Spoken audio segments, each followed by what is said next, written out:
Hoxe quero falarvos dun aspecto moi importante das exposicións orais que moitas veces esquecemos, a comunicación non verbal. A comunicación non verbal é todo o que expresamos co corpo, coa cara, coas mans ou coa voz, sen usar palabras.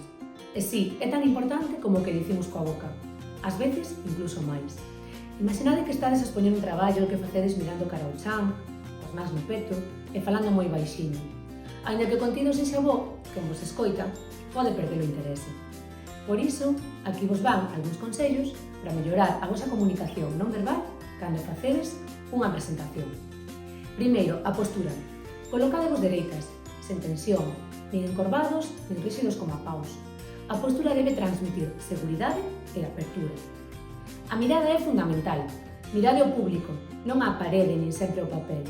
Se vos gusta, escolledes 2 ou 3 puntos da aula e alternades a mirada entre eles.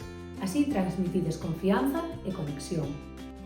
Os xestos. Usade as mans para acompañar o que dicides, pero sen facer malabares. Xestos naturais, que reforcen o discurso. Se falades de algo que medra, podedes facer un xesto ascendente. Se comparades, podedes usar as dúas mans. A voz. Xogade coa intoación, non fagades todo monótono. A voz é unha ferramenta moi poderosa. Podedes destacar ideas importantes, facer pausas para que o público reflexione ou acelerar lixeiramente cando queiredes dar emoción. A expresión facial. A vosa cara tamén fala. Se estades contando algo alegre, que se note. Se é algo serio, tamén. Intentade que a vosa expresión sexa coherente co contido. É moi importante, non finxades. Sexa cal sexa a vosa forma de comunicar, tentade facelo con autenticidade. Non se trata de actuar, senón de ser conscientes de como falamos sen palabras.